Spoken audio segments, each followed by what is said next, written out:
Hey everyone, welcome back to Broward-Miami, a leading real estate podcast in Broward County. Now this episode is a conversation between 2025 Miami Commercial President Tamika Moses, 2025 Miami Chairman-elect Alfredo Pujol, 2025 Broward-Miami President Larry Singh, and Miami Director of Outreach Jalina Pittman. All born and raised in South Florida, as Alfredo says in the podcast, this group talks about Broward County's expansion, the benefit of being located between two powerhouse counties, demographic changes, and most interestingly, how commercial realtors are bringing business to the area. Don't miss this episode.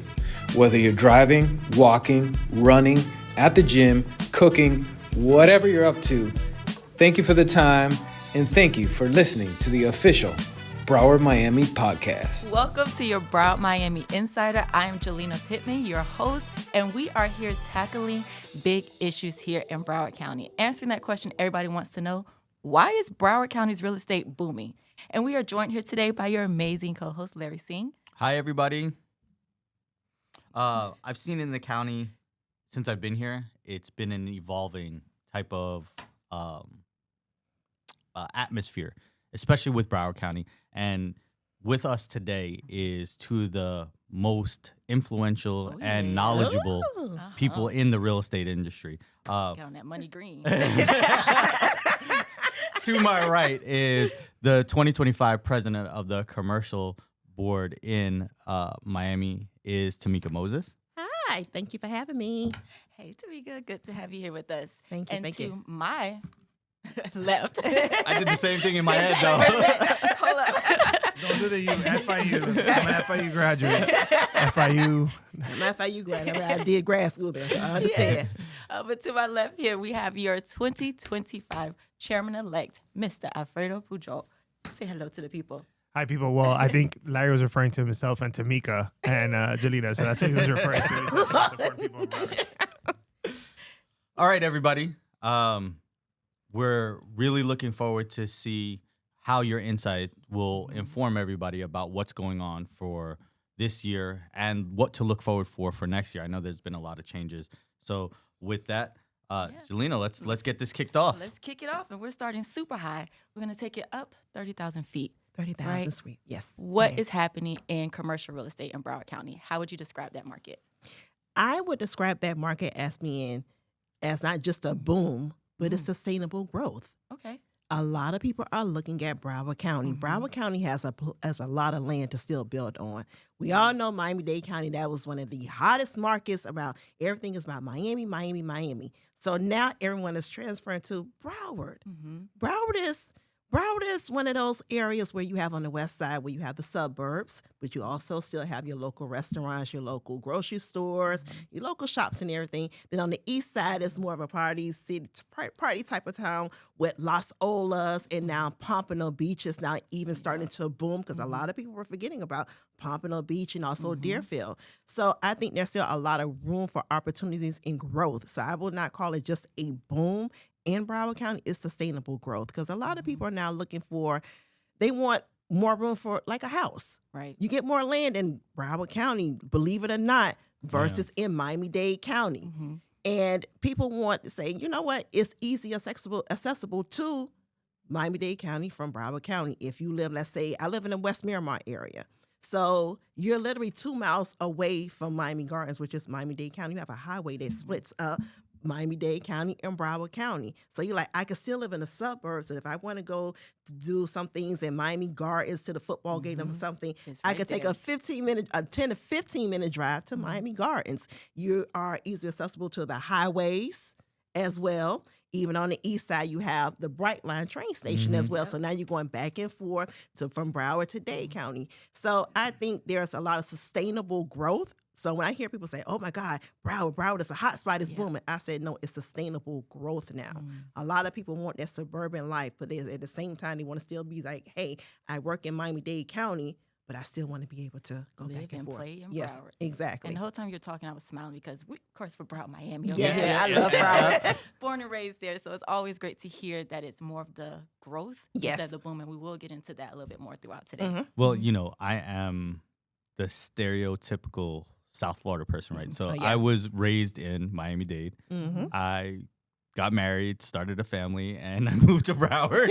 I've lived in Broward. Right? That's kind of how it like You're in progressed. Broward. You're in Broward. You're in Broward. Exactly, and that's how We're still on the border. Exactly, it progressed for me the same way. I was born and raised in Miami-Dade County. I attended from preschool. I can tell you the preschool I attended was Beacon Hill, Skipper Chuck, right there in Miami Gardens. I graduated from Miami Carroll City, and then when it was time for me to go, I'm a chief.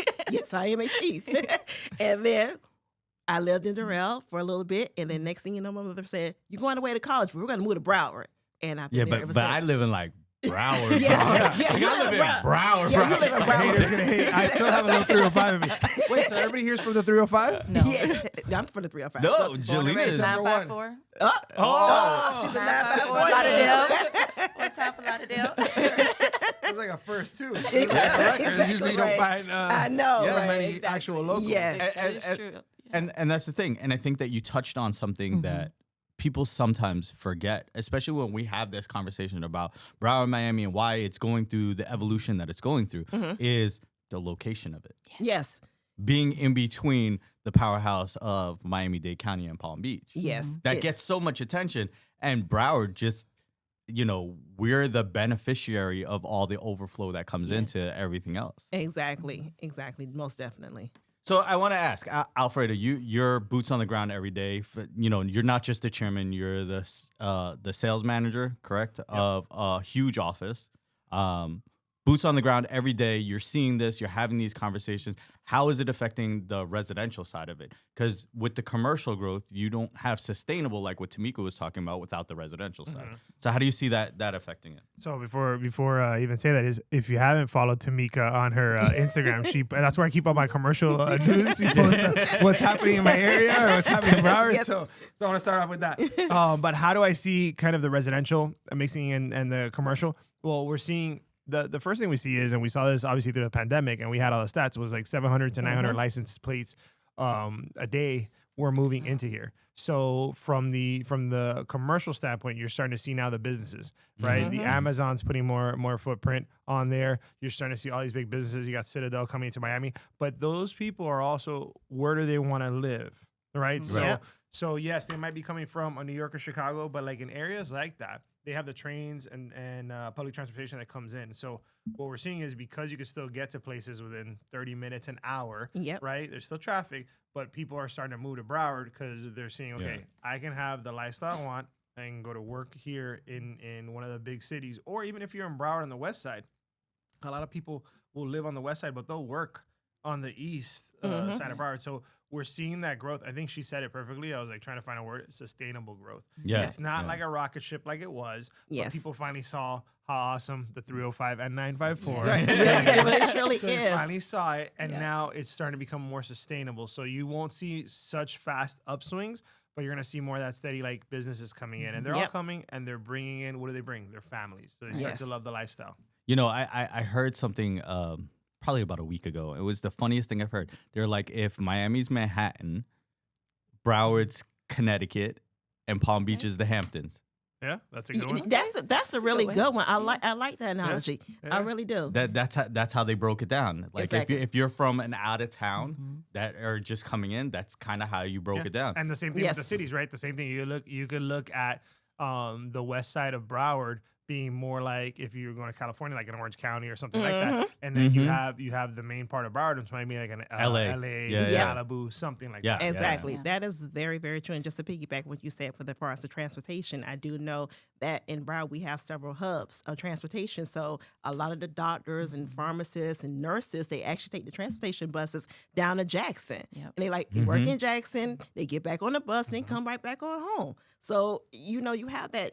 I want to live in Broward. I want the slower pace, the suburban life, but I can still work in Miami-Dade, Broward, east side of Broward County. So that's very, very true. That's why I gotta follow you. See, so, where I get all my commercial stuff. All of it. Like, I'm dangerous enough to know a commercial, but if I really need info, I come to. But it's funny because even the Bright Line, we're talking about the Metro Mover and stuff like that. But even if you look at the Bright Line, the Bright Line's packed now. Yeah. On the morning time, it's packed. It's packed. So To the point where they actually added more Oh wow. more back and forth transits, Wow. right? Yeah. So it's very interesting. Mhm. Yeah, the Yeah. future's here. Yeah, For it sure. is. And that really leads back to that point you made about it not being a boom.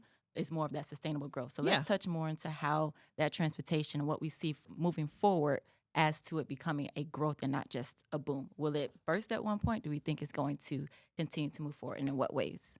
I think it's going to continue to move forward. Mhm. I think it's going to continue to move forward, especially when we're getting a lot of transplants coming in from New York. Mhm. They're not used to getting in a car driving all over the place. They want to get on the train. They want to Yeah. what is the transportation system? You Mhm. have a lot of major companies, even when Amazon was considering South Florida Mhm. at one point. The first thing they said, what is the transportation system like? Because they didn't have employees that say we drive 45 minutes an hour Right. to work. They just get on the trolleys. They get on the train or something, come right into work. So I think we're becoming more of a walkable city. I think we're going to be more of a transportation oriented. As you're seeing, Amtrak has gotten a ton of money, so they're going to put more trains out there on the system. You're going to see Brightline expanding even much more because this one is so. Technically, it's supposed to loop up into Tampa, but now they may think, well, let's see if we can go a little bit further up because, like you Yeah. described it, South Florida has now become New York, Connecticut, and the Hamptons. Right. So you have a lot of people who live in Connecticut. They take the transportation system to New York to go and work, and they get back on. So that's a norm to them. So people like us, we're natives here. We're not. Oh my God, that's kind of different, but it's a norm to them. So they're looking at it as like, wait a minute, well, if we're seeing more of these companies like your Goldman Sachs, you have all these huge financial companies, Apollo Management, all these big companies are coming, opening up their headquarters, not offices, but their headquarters here. What's the transportation system like? I may not want to be in traffic for an hour and a half or 2 hours. Even now coming from Broward, just from Miramar to downtown Miami, some mornings it takes an hour and a half. It used to be a 35, 40-minute drive. So now you're thinking of other ways. How can I monopolize that time to say now we're working? I could work on the train. I could do my work or whatever. I could make phone calls. You don't want to be stuck in traffic doing that type of stuff. So I think we're going to see more of headway going into our transportation system. Is it wrong the whole time she was telling us about how this is growing and significant growth? I'm like, man, traffic's going to get terrible. Is that wrong? It's not because I was thinking about my ride over I live here. every day, so But I think know- about I it know right what it's now. like. So think about how the lanes on the expressways. You drive your expressways yeah. every day. They're widening up now because Yeah. you have to more traffic. Then you're like, hey, I want to get on the train. Think about that everybody was like, oh my God, the drive to Miami to Orlando is so easy. It is. Yeah. But guess what? I'm self-employed. Well, what if I have a call that comes in? What if I have to jump on my laptop right fast? I did the Brightline last year to go into Florida Realtors. That was the best thing ever because I was able to get work done. I was able to send off emails, get contracts signed, take phone calls. But guess what? I wasn't driving saying, get out the way, Right. move out the way. You didn't have to Losing 4 hours. It was really, Yep. really good. It was really time well So I'm going spent. to age myself a little bit here, right? So in the 90s, right? If you had to drive from FIU to downtown Miami, Yeah. it still took an hour and a half. Oh. People tend to forget this stuff. The 395 and the 195, it was still congested at that Yeah. time, right? Maybe it's a little bit more, but now with the expansions, it's kind of the same that it always has been. It's not any real difference. What's made a difference for me, I think that I've seen the difference traffic-wise is probably the I-95, right? Yeah. But I Yeah. think that's getting alleviated by the things that you said. Yeah. The Metro Movers, the Brightline, all the express transit lanes. that's Yes. actually coming in. The more public transportation that we can have and we can utilize, I think that really does. In Broward, now they have the what is it? The People Mover? Oh, there's The- a lot the of trolley? Yeah, Yeah. trolleys. That goes east to west. Okay, So, I gotta take a look at that trolley.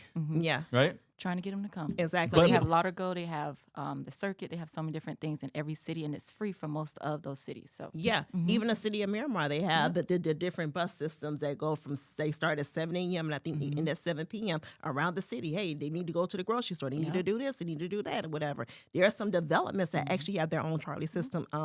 Century Village, they have their own that. trolley system. So that's really I'm glad you said that. So Yes. that's one of the things that I see is we're building city centers. Yes. So we're building. So that's super important, and you're seeing more of that. It's where the commercial and residential is kind Yes. of Yes. meeting on Merge, both sides. yes. Is you're getting these apartment complexes, but then they're surrounded by single family or townhouse properties, and essentially it's a live, work, play type of thing. So like, yes, if you do want to go to the beach It's 30 minutes with no traffic. It's an hour with traffic sometimes if you're going from there. But you're essentially about 30 minutes to an hour from everything. Yeah. But if you want to go and you're in your city, it's 10 minutes, 15 Yeah. minutes Exactly. from there. Because that was a stat where we share every once in a while. We're a 15-minute city. I was like, huh? And I had to do some research. It's like when you're in your city, every single major city has one now. Like Miramar has a city center. Pembroke Pines is a city center. Right. So they're all like, my nephew just did a concert there. So like every spot has it, and then it's where you can bring your family or you can go to events. And they're or different beautiful. things. They Those really city are. centers are beautiful. Not That's only the key. the city centers, and now you're seeing more restaurants coming to these cities. Right there in Pittman Pines, they're building Caloos. Then if you want to, like, okay, that's this crowd. So let me go over to Plantation. Plantation now has the city center as well with different restaurants. People want to live, work, and play right in their own area. Yeah, sometimes you don't want to go all the way east. Like, okay, it's gonna be an hour to go east. Yeah. Wait for another 45 minutes to 2 hours now at some restaurants. It's like I want to be in my neighborhood. So I have a question. How do you think that with the building of all these city centers, right? Because every major metropolitan pretty much has one now, or is in the process of building one at this point where we're at. How do you think that changes the demographics, not just for on a business standpoint on the commercial side, but also on the residential side? How do you think it changes the demographics Of the cities, city centers? yeah. Well, I think you're going to see the families. You're going to see more Yes. families come in, and then the families, right? They bring in more people, and it starts to grow on that side. And you're going to see, like us, right? We're all local, from born in 305, like in the 305 raised, but then we all moved up. She got I know I'm in the Broward. Jalina's more than Listen, 954. Thank you, Broward-Miami, for letting me president. Thank you, Broward, for letting me president in 23. Without you, I would not be chairman. Hold on. I just want to point it out because I think it got overlooked a little bit. You do know that Alfredo was president of Broward-Miami in 2023. Exactly. My favorite board, but don't tell the other ones. They're my favorite ones. I love you all equally. Jonathan, I love you out there, buddy. I love you all equally now. But no, that's what you're gonna see. You're gonna see the kids stay. You're gonna see people, be in those cities more, and they're nice to be at. Like, it's nice to know that I got 10 minutes to get to a nice restaurant or a good restaurant, and I don't gotta drive all the way to South Beach or all the way to Fort Lauderdale to do it. That I have it right there within where I live. And I'm going to add into that, speaking from the consumer buyer perspective, because you hear the conversations of, oh, everything's changing. What's happening now to my neighborhood? But everything we mentioned now is improving. We're getting those restaurants. We're bringing families to the area, have city centers where you don't have to drive 30 plus minutes to go to a movie theater, 30 plus minutes to go to a grocery store. So it's just good to hear that the economic development, it's great for business and it's great for residents who live in the area. Yeah, I think we have a really good business climate here in Florida. Yes. I want to keep it that way. And one of the things that's important is this: a lot of people from other states are understanding. They're like, this is pretty good. We have good weather. Yes. It's a little hot sometimes, yeah. but the weather's good. And, now we're pro-business, and that essentially is going to build and grow and continue to grow. And there's space to grow. We got to start growing up. We got to start building up, but there's space to grow in Florida. Yes, most definitely. When you just said something about the neighborhoods as well, I think a lot of neighborhoods have been overlooked in South Florida for so long. So now you're starting to see those neighborhoods be revitalized, which I think is awesome. Because you bring in new businesses, you bring in a new demographic coming into the areas. You want those areas to be robust. You don't want those to be forgotten areas. There is an area called Sistrunk right in Fort Lauderdale. Yeah. You have Los Olas that's on the other side of the railroad track. So, but now you had this area that has been ignored for so many years. Now you're starting to see restaurants come in. I think the rapper. He tricked at it. He's bringing Sundays there. He's going to bring another dynamic there. They also had initiatives in that area. If you brought a business, they would give you $50,000 to revitalize the buildings, revitalize to bring that in. So I think that's very important that these areas are now starting to get revitalized and bringing in new businesses, new residents. So I think that's awesome. For sure. So thank you guys for sharing on that point. It's always good to hear from the consumer's perspective, because we have that back and forth. We want to make sure they know, hey, we're on your side. We're here to help increase and improve different areas. So, for sure. And I think that does get lost sometimes when you start to see things get bought, rebuilt, changed, because change for everybody is hard. It's hard sometimes, right? And it doesn't matter if it's big change or little change, right? It's harder if it's big change, but it's easier to digest when it's little change. Because I'm going to tell you, I worked in downtown Fort Lauderdale for many years. I actually work 2 blocks away from Sistrunk, where you're Okay. talking, because I worked off Broward Boulevard. Okay. And I've seen that place change Thanks so so much over the last few years. Yes. And now it's just ramping up. It's even faster. It is. Yeah. Like I've seen all these new buildings go up, and I'm like, wow, Yep. this place is just amazing Yep. to where it was before, where the buildings were at the end of their economic life. Oh Right? yeah. Yeah. Most And definitely. they really couldn't be salvaged anymore. Exactly. So to see all that new money go into these places and bring it back to life is it's amazing. Yeah. And yeah. I don't want to leave that part because I'm going to throw in some transparency. That's my neighborhood. Born and raised there. Mhm. That is home. So to hear the stories of how it used to be, where it is now, there's fear. Like, I'm not going to hide that. There's fear. Like, oh, Yeah. can Yeah. we survive? Can we live in this area now with everything that's coming here? You have your new condos, you have your new apartments, have new businesses. So it's just that reminder of areas are revitalizing and keeping in mind the residents that are there who can live and thrive still. So Exactly. I think what you said is key, right? We're still Yeah.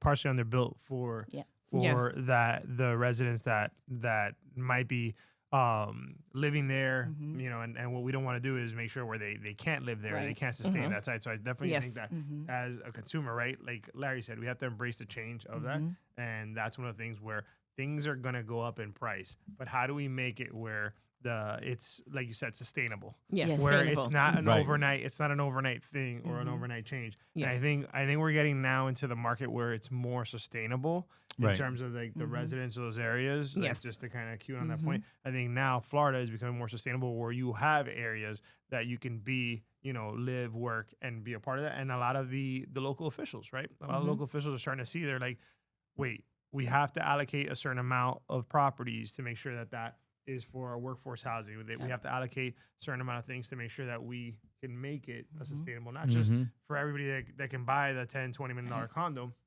but for everyone that lives in all those areas. Exactly. And I think that the community, I mean, definitely with the public-private partnerships, you definitely need to make the resources available for the community, people who have been there, born and raised, who are still living in and thriving and want to thrive in those communities. There are a lot of counties that do have money for repairs to your home, Yeah. roof repairs. They have down payment assistance if you want to purchase a property, but those resources definitely need to be known. And so we definitely need to be a resource to people. So people are like, okay, I can live and thrive in this area. I can do this. I can still purchase a property. I can still have a piece of this neighborhood, as we call it. We are in the land of the free. This is the American dream to have a piece of this. Now, being me, I didn't read all the questions, so it's a shameless plug. shameless plug for us is this I think Yes. is super important, because one of the things that Tamika said and Larry and Jalina, like, they're hinting at is, as Broward-Miami, as an association, we do a lot of grassroots, and we do a lot Yes. of things to make sure that home ownership, that everybody can have home ownership, that we're working on all these issues that are happening. So sometimes people see we're having a podcast, it's fun. Yeah. But if you're a consumer and you're watching this, what we really do is we're advocating for you. We want everyone to have the opportunity that we've had Right. to see our neighborhoods grow, to see, you know, our kids, you know, grow up in the neighborhoods and be able to at least stay here in Florida and do that. So even though the influx of money is coming in, I think what she said is learning about those programs. And if you're watching this and you're a consumer, I think what Tamika just said is so spot on. It's you need to talk to a realtor, talk to a Broward-Miami realtor, a Miami realtor, because we're gonna be able to provide you that information. Because I think those funds, those things, different Yes. programs are what help the community. And I think sometimes it gets overlooked in terms of, oh, we sell a house or this or a building. Yeah. But we overlook the fact that every family we put in there is bringing a business, is growing, is doing something in the community. So I'm glad you Exactly. touched base on that. That's why I said follow her. Yes. They got better. Because their better money, stuff, because yeah. you want them to be not just as a renter, but also as an owner, because their Yeah. money circulates in the neighborhood. Yes. You don't go too far out. I go around the corner to my local grocery store. I go right down the street to my local gas station. You really do things within your community. So you want those funds to continue to circulate the dollar in the community. Yep. And I think that a lot of people shy away from having this conversation with the realization that, you know, everything's great and I'm just going to put out to, but no boom is friction free. There's always some Yes. friction there, and there's always things that happen that are not anticipated, right? When you're going through those great cycles of highs. The stability that we've been talking about from the beginning is what's key here. And now with the stability of that gives us the opportunity to address those friction spots that we had. Right. And I think we addressed a lot of it when we were talking about there are opportunities from what you were saying, Jalina, is somebody that's been living there their entire life, and now you're seeing all these new condos go up, new restaurants come in. Yeah. Can I live here in 5 years? Will I be able to afford to live here in 5 years? But now these new programs that are coming in, which it could be something as simple as, what they do with SHIP. Yes. As you can upgrade your house. Wait, share for those people Oh. listening. What So, is SHIP? so your SHIP program, More for me. you wanna take it? Yeah, you can take okay. Okay. Your SHIP program is very simply, in a nutshell, is money that's allocated to you as a homeowner for you to upgrade your house, right? Yep. A lot of it is going to impact windows, electrical saving Even your measures. roof. Yeah, if you need a new roof. Some of the people that I've seen is it doesn't pay all of it, but they've actually put it towards even solar roofs in some cases. Yes. So those type of programs that Broward County, your local municipality has, I think is very important because it answers that question Yes. of the Yes. consumer. How do I live here in 5 years? Because when the neighborhood starts to change, and we all know it, Yeah. let's pretend like it doesn't happen, right? Exactly. We all know when the neighborhood starts to change and you have these new nice condo buildings, and then you call a repairman to come in, it's not $25 anymore, it's $50 to repair that pipe, right? Yep. So it's kind of like we're addressing those things that are already being anticipated. And I think a lot of people are scared to address that because they just want to put forward what looks good. Yeah. Yeah. Most definitely. So what do you guys think that, where do you think the momentum is going to stall a little bit? Where do you think the friction points are? For us, the in the market, the famous words, I don't know if this be good or bad, but the condominiums. I think we have in Florida a lot. If you look, a lot of condos that are older, and it's like you said, it's a matter of getting in front of that.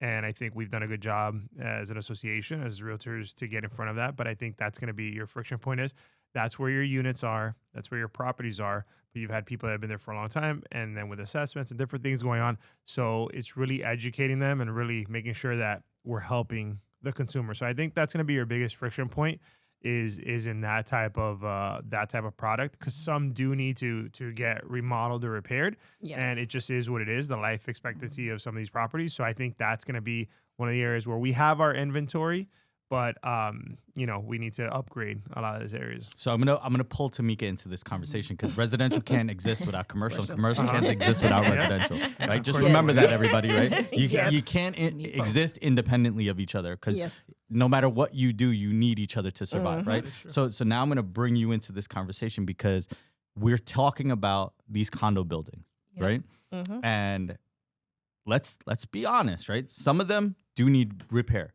Yeah. Some of them do need to be remodeled. Some of them need to be knocked down. Yeah. Some. Right? Yeah. Some Right? do actually So do need to be knocked down. From a commercial standpoint, because until it's transferred over to a residential, it's a commercial building, right? So from a commercial standpoint, where do you think that's going to go? And I'm putting you on the spot here. I'm putting you on the spot. I You're got listening. nervous. Hold on. I'm glad it's you. I'm going to put on my glasses. I know. Listen, You know, these are the questions that people really want to know, People, right? people want to know. I mean, with the condo developments right now, well, we have a scarcity of land, and especially on waterfront. We saw what happened a few years ago with the condo tower that fell down. Well, now you have these associations. But do we actually sell out and just go from there? Or do we actually try to hold on to it? But now you also have on the flip side with the developers, well, is this building salvageable? Or do we actually just tear it down and build multi-million-dollar Right. units? Mhm. And that is, now we are in a climate where we don't know. We have a huge tax bill we don't know if it's going to inch to the Senate and get passed or whatever. How is this cost? How much is it going to cost me to actually go in and rebuild? Because construction costs have gone up. Labor and supplies have gone up. That's because of what I said. It's not $25 anymore. It's $50. Exactly. Supplies have gone up. Yes. So we are in a climate right now, especially on the commercial side. If you're not already in the ground, already building, do we wait? Do we pull back? Do we say, you know what, this site that we have that's entitled or whatever, just sell it off because it may not be the right time to redevelop. And that is kind of a confusion. And when it comes down to the condos, it's like, yeah, waterfront is prime real estate. But now you also have to think, if I'm trying to buy inland, try to buy this whole entire condo development out, well, now I got to deal with the HOA. You got to deal with the residents. Some residents, they like, well, even if you give me X, Y, and Z, I may not be able to get this type of unit. We already know what the market is doing. The market is sustaining. Yep. It's sustaining. And is it going to settle? Yeah, I think we already now are in a settlement phase right now, but it's kind of cloudy. It's kind of really confusing. So I think right now, just on the commercial development side, if you're not already in the ground building, then you're sitting there looking like how we're having a roundtable discussion right now. Now you're sitting with your partners. Do we move forward with this project? Is the cost going to go up? Is the cost going to go down? Is the cost going to be the same? Do my numbers, do the performer changes? Because it is kind of changing right now. I'm going to say build. So we do need buildings. So how is it that, a lot of these developments are in what we known as for the last several years is opportunity zones, where that tax credit is going to continue on. Now, I know that tax credit is supposed to, they're projecting it to continue on to 2033, but it hasn't passed as of yet.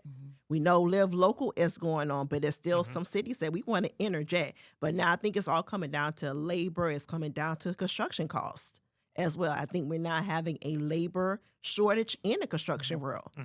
I attended a opportunity zone event with public-private partnerships, and the first thing they say is, I can't get my permit in enough time. You're not taking out 6 months. Now you're 18 to 24 months. So guess what? I had a project that was supposed to be ready in 27, and I'm not even in the ground. So now we're going to push it back to 3 more years, or do I just go ahead and sell this site off? It's entitled, and we just keep it moving. But you said something. Sorry, go ahead. So I just have to. I want to kind of look at this from a different perspective too. So you're hearing now that construction costs is really making a big impact on what it is. Yes. You're already in a market right now, Alfredo, and you live out east, right, Jalina? Yep. Okay. How many skyscrapers do you see being built right now? There's a ton of them, right? You see the pictures going. Right. Yep, you see it. So now with that, you're already at an inventory shortage now. If the building is not being finished for another 3 years, here's the question that everybody wants to know: how is that going to affect the residential market? And that's the part where I was trying to say when I said build. If they don't have the opportunity to do these public-private partnerships and build, what's going to happen is right now you might see a little slowdown, right? Which is a standard market thing. Yeah, so you'll see that now where it's a regular market, but the prices have gone up so high that sellers still have a lot of equity. But like all these owners that want to hold off for things that some may win, some may not because of deferred maintenance and the amount of assessments or things that will come to it. But like right now, if you're a builder and you can get these permits, or they might take to 2030, you might see the next big boom in that 2030. Yep. So market like calendars. if you look at market cycles, right? You look at that, we've been almost 20 years in a positive market cycle. Florida even more. Yeah. So now even the last 5 years have gone like almost parabolic in terms of the jump that we've had in growth. In terms, everybody out there, if you got a house within the last 5 years, you have equity no matter what. Yeah, you have equity. So there is not enough land. So the challenge you're gonna have is it's gonna force the prices up of the residential, especially the single family properties. The condos, the products that are not having the assessments or the issues, the ones that have been maintaining and followed and done that, they're still moving very well. Because if I buy there, or let's say you're newly married, you're just starting off in the world, you can buy a condo now still for a good price in certain areas, especially in Broward. You probably have better pricing on that side. So I think this is gonna push prices, but I think you're gonna see then another boom maybe again in like a 2030 because of what you just said. You just said that all these developments are gonna start coming in at those times, which they are, and that's when you'll see again another jump. Before we go further, though, let's go back and define some terms because you guys mentioned opportunity zones. We mentioned assessments. We know these terms, but you hear them all the time in media. Some people may not know, and I can tell you I've been in offices where people are like, what is an opportunity zone? So can we get a true definition of what that is for realtors and consumers alike? Opportunity zone. I'll defer to the smart people. Well, I want to start. You want to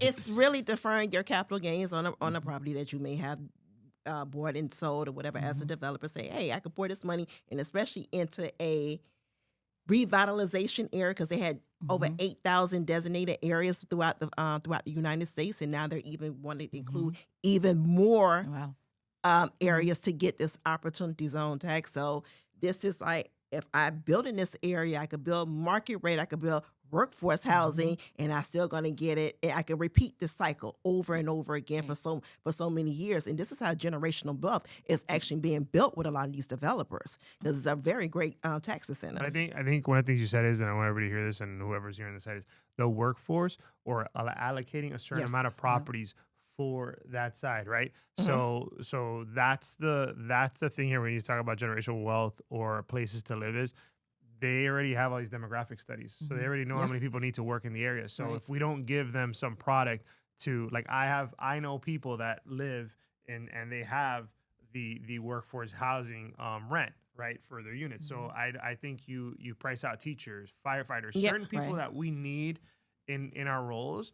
And that is probably the key to what you said is if we don't have that in those buildings, then we're doing a disservice. So I think when they're building these, that has to be super, super important. I know we've been a big proponent of that, but it has to be super important that a certain amount goes to them, because then that continues to build the community. Because you need those people. You need the teachers. And that's how a lot of the product is being built, through the Live Local. So now when you're the owner of these developments, your performing art is even better, because guess what? We already know this is long term. So you are creating wealth for these developers for under these initiatives. And that makes it safe. Yes. And then if you're watching this you're from another state, it makes you start to see, okay, this is not just Miami, Florida, Fort Lauderdale, Palm Beaches, right? We talked about tri-counties. We're no longer just the cities to visit, right? Especially Broward. Yes. Broward, I think, has always been kind of the hidden gem of that side. So no longer Miami was the first. Miami was the first hidden gem, and that's gone. And now it seems like Broward is the one, and Palm Beach is still kind of quiet. But don't worry, I'm sure it'll be next.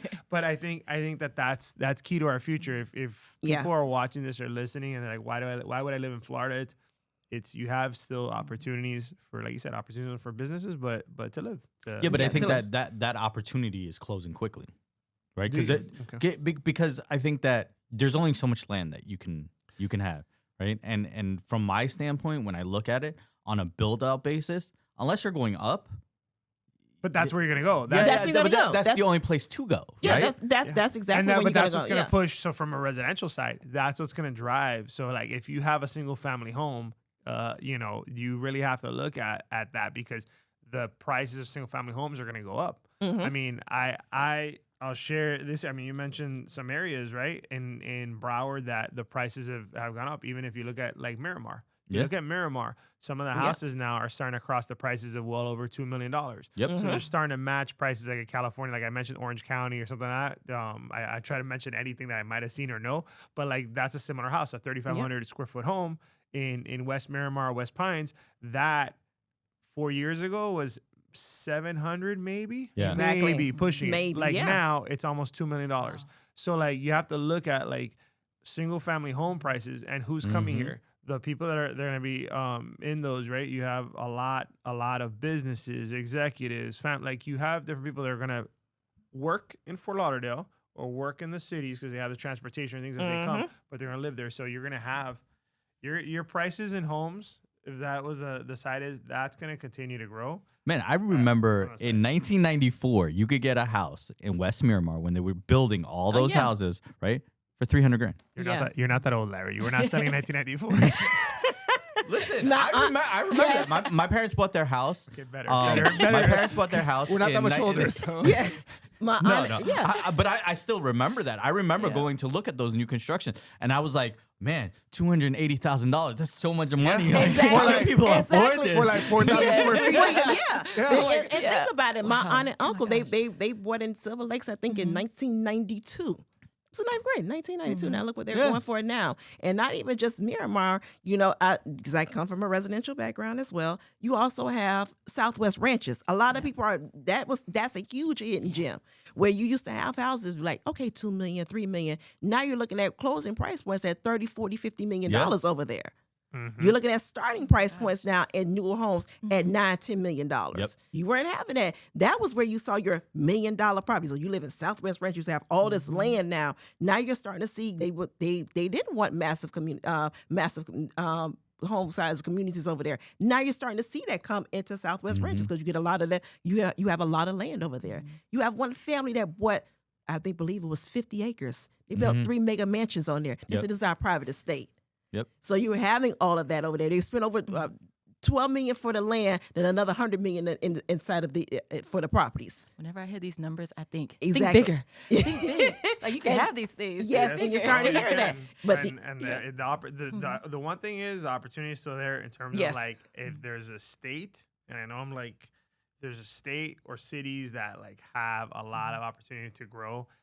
We're in 3 of them. Like we're in 3 of those markets. We had 3 in the market. So Well, if you look at it, right, and this is probably my bias showing a little bit, but if you look at it, where is there a better place to live?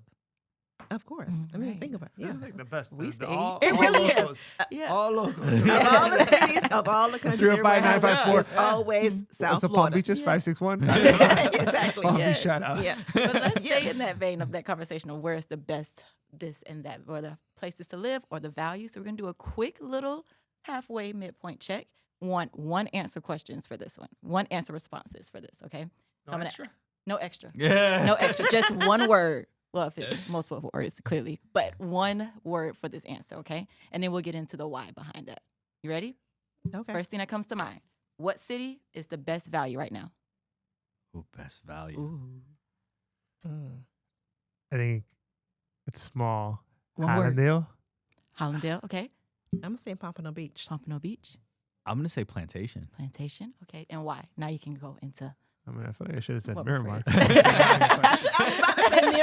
was about to say Miramar. But it's okay. I want to get something different. Yes. I think I saw a couple of new projects in Hallandale, and you still have a lot of land and single family homes there. Okay. And some of the homes are a little bit older, right? And I think there's an opportunity there, especially where you see where they have the movie theater and they have like I think where the roller coaster was, where they have all that stuff there. I think you have a big opportunity Okay. in there. And it's not built out.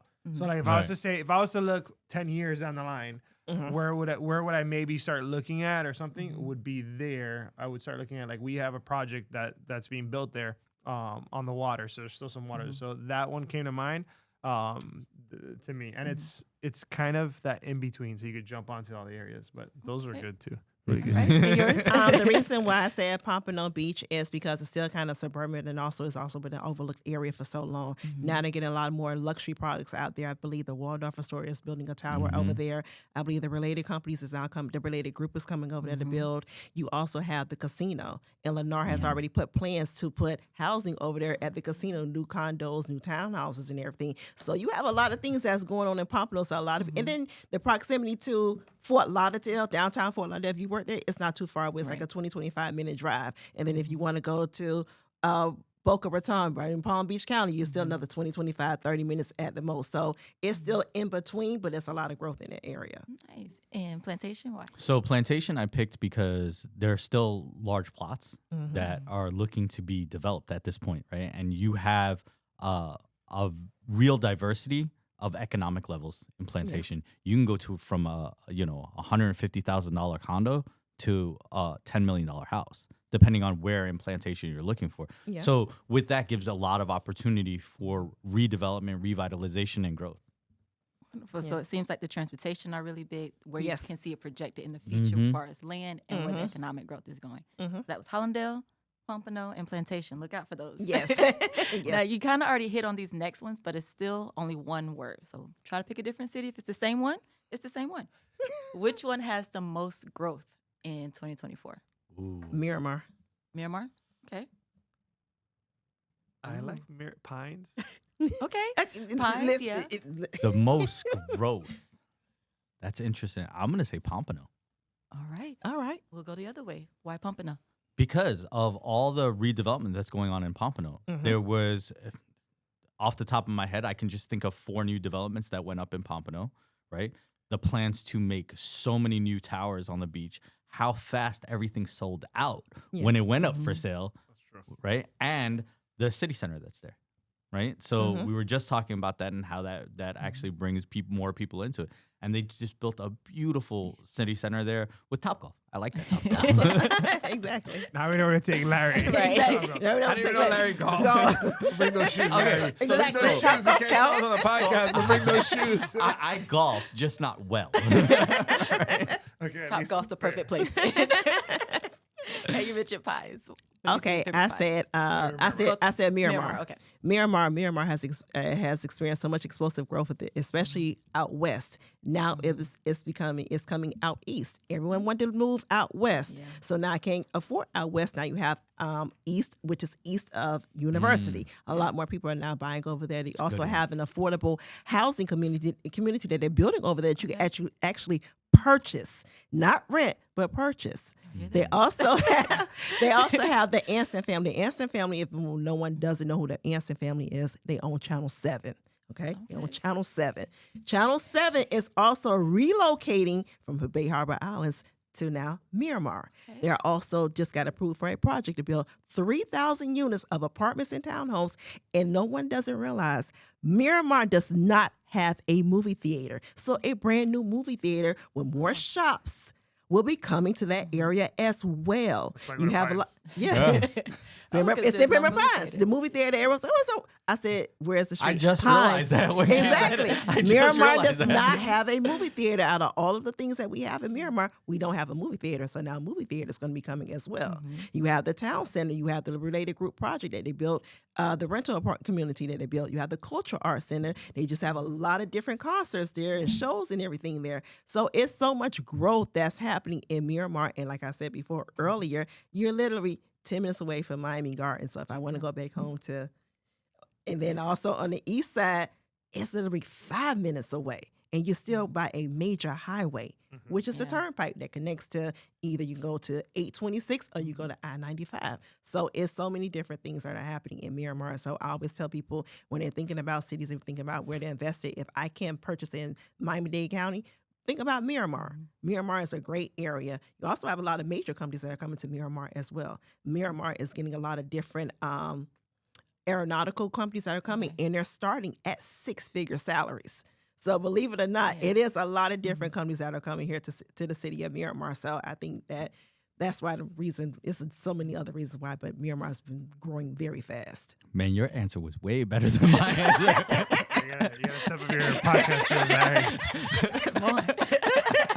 You gotta step it up. Mine's not gonna be that good. You know what? But I wanted to say Miramar, but I'm glad she took it. But the reason I said Pines was the same thing. It's, if you look at it, Pembroke Pines is right next to Miramar. I didn't know about the movie theater, but it's true. I go to the movie theater, all of them, both of them, in Pembroke Pines, and they're right there. And you still have in Pines on the east side, you still have a lot of area for homes that are the older. And what you're seeing is with the residents, right? The residents that have been there for many years. What you're seeing is they enjoyed it, they loved it, but they're gonna move to North Florida. You're seeing a lot of move to North Florida. They're moving out of state. So even though we have an influx of people coming in, like a Pembroke Pines, that east side of Pines, I see a lot of those residents are like, look, my price is where I want to be now. They're selling, and then families are coming in, and then they're moving up to that side. But I think what she said is if you're starting to hear a pattern here, is it's local to everything.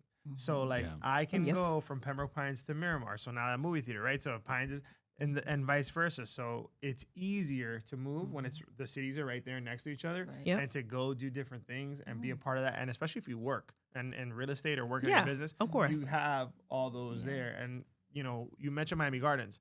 We're the only state with the 5 or all the major sports things. So you have F1. Hey, right there. So I don't have to deal with everything if I'm in Pembroke Pines or Miramar, but I can just roll on into the F1 side. And I don't have to deal with all the chaos. Take an Uber right quick, 10-minute Uber in and out. There's a football game or something going on. I can go to that. So I think when you're starting to see the cities that really thrive, it's that, and they have a mix of modern product, but product that's a little bit older but can be modernized. So I think you see a mix of both of those. You have the brand new townhouses or houses, like Pines has the townhouse in the back. But then you have, let's say, a home that's from 1970, 1980, but you could fix it and you can make it yours, and you do that, and it's still within a viable price point. So I think those are two. Yes. But her way was way better. And but then also think about it too. Think about both cities. You have Pembroke Gardens. You have the Miramar Town Center. You have all of these different shops and everything. Think about the restaurants that are coming both between Miramar and Pembroke Pines. So yeah.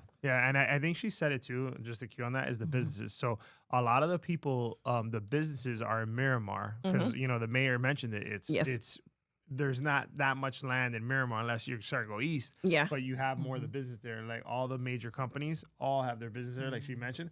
But where do they live? They sometimes will live because we're out of land on the Miramar and they'll go to Pines because has a little bit more land.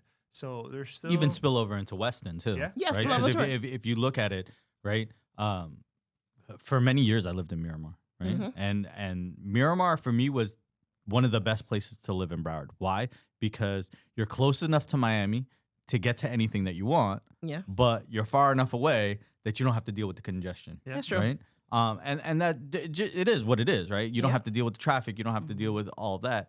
Like I was having a conversation with somebody. We were talking about Coral Gables, right? That's where your office is, and this is gonna hit home for you, right? To go 2 miles takes you 25 minutes. Yeah. Oh my goodness. Yes, right? And it's not enough. Yesterday it took me 22 minutes to get it took me 22 minutes to get to South Miami from the Grove. And I was like, every light, I'm like, I just want to get there. And it's not a knock, right? Because if you ever went to, if you ever been to the Grove, if you ever been to the Gable, it's beautiful. It's beautiful. It's absolutely beautiful. And when you're driving through it, you're like, I kind of understand why I'm going to suffer through the 20 minutes of traffic to go the 2 miles because it's gorgeous, right? Yes. So when you look at it, there's some people that just, they don't want it. Like, I don't want the traffic, right? And what you were saying is absolutely true. My progression in Broward County. So I started in Miami, I moved to Miramar, and then I just progressively got more and more north. Broward.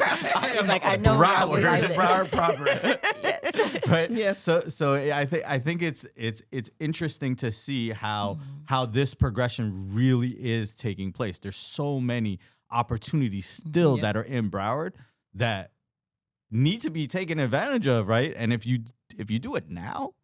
Listen, somebody once told me the best time to buy a house was 5 years ago, and you're always going to say that. Yeah. Right? Why? Because hindsight is 20/20. Yeah. Right? So you don't want to say 5 years from now, I wish I bought a house 5 years ago. Yeah. Right? Yeah. So I think that's where we're at right now. Yeah.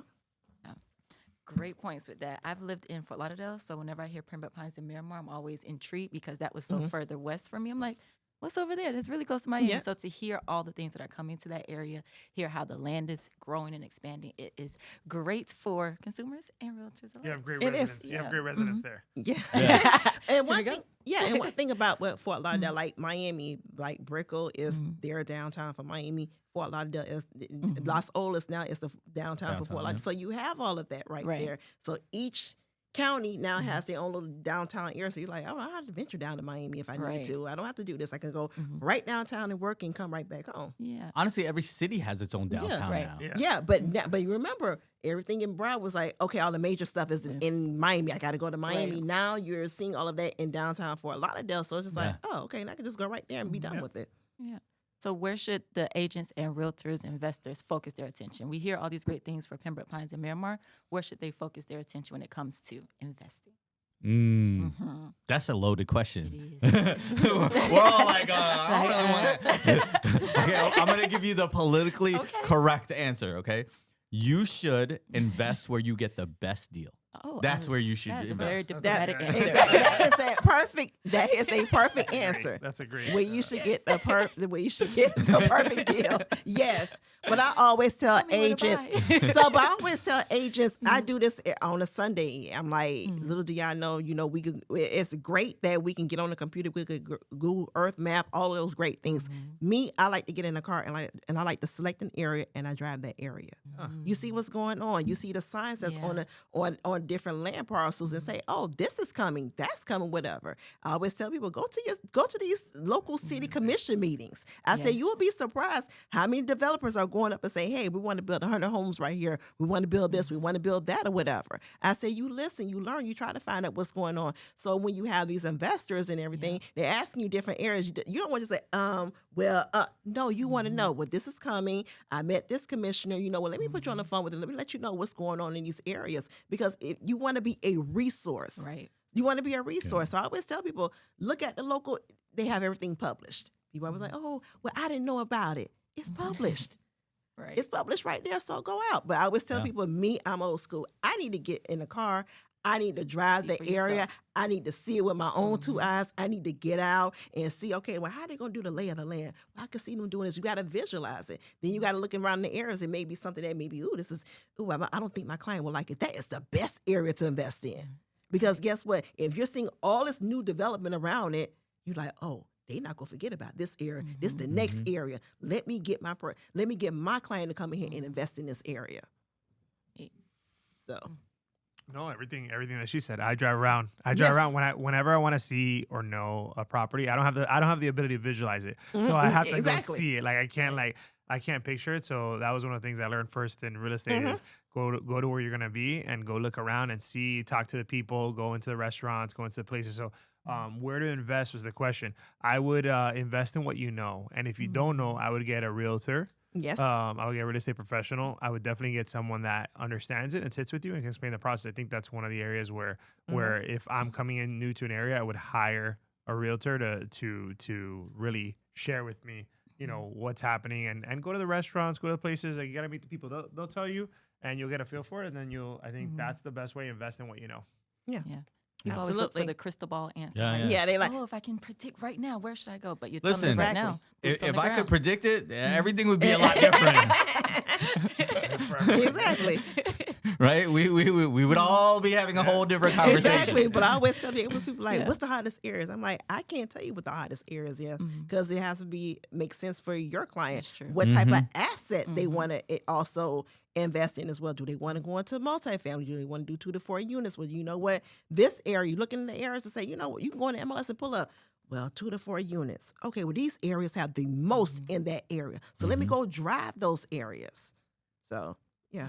Gotta do the work. And I think that sometimes we overlook how the mayors kind of learn from each other, right? So if you see an area that is ahead of another area, go drive around, see what that area has done, because more than likely another city is going to copy that same footprint because it was successful. Exactly. Right? That's true. The best form of flattery is being copied. That's just what it is, right? Yes. And if a city has done something really, really well and you see it, just copy that. You don't have to rethink the wheel every single time. No, you don't. Just copy what you're seeing. So I think that one of the key takeaways from this for me was how much you guys actually put in on just driving around and learning the areas. I think that's overlooked a lot when we talk about how using a realtor is really the expert in that area, whatever area it is. Yeah. Yeah, we know what's going on. Yeah. Yeah, for sure. So we could definitely talk about this topic all day. We had more questions we wanted to ask. You see our flashcards. The information you all provided. And just so you know, they're not blank, right? They're not. They have questions. God, We it's have over. Are we questions. done? We want to know everything. I have to put on my glasses. I was like, Are we done? So I think that there is no doubt that Broward's real estate market is going through a major change, and it's on a very high point. It's not just Miami's neighbor anymore or South Florida, West Palm Beach little sister or brother, Exactly. right? Broward's having its own identity, and I think that's really, really been focused. And I see Claudia, our chief of Broward. We have a birthday. You want me to radio voice? We have everybody. We have a birthday. We have a young man. We have a young man today. Just So celebrate a birthday. So Are we gonna sing a song? Yeah. if you're watching this, Yes. you know we definitely are gonna put this out on camera. So do we have to sing happy birthday? Go ahead, 1, lead us. 2, 3. Happy birthday to you. Happy birthday to you. Okay. Happy birthday, Mr. President. Happy birthday to you. I want to say thank you to all of you guys for being here, and for this. Our Chief of Broward, Claudia Bailey, thank you so much. Come here, for Claudia. everything you Come do. here. Say hi to Tamika, Come here. Don't worry, Claudia. Come here, Claudia. Sorry. It's great. Come on, Welcome to working with me. Come on grab over. grab a microphone. Don't worry, Claudia. Say hi. And for Broward Insider, this is another episode wrapped. I am Larry Singh, your 2025 Broward-Miami president.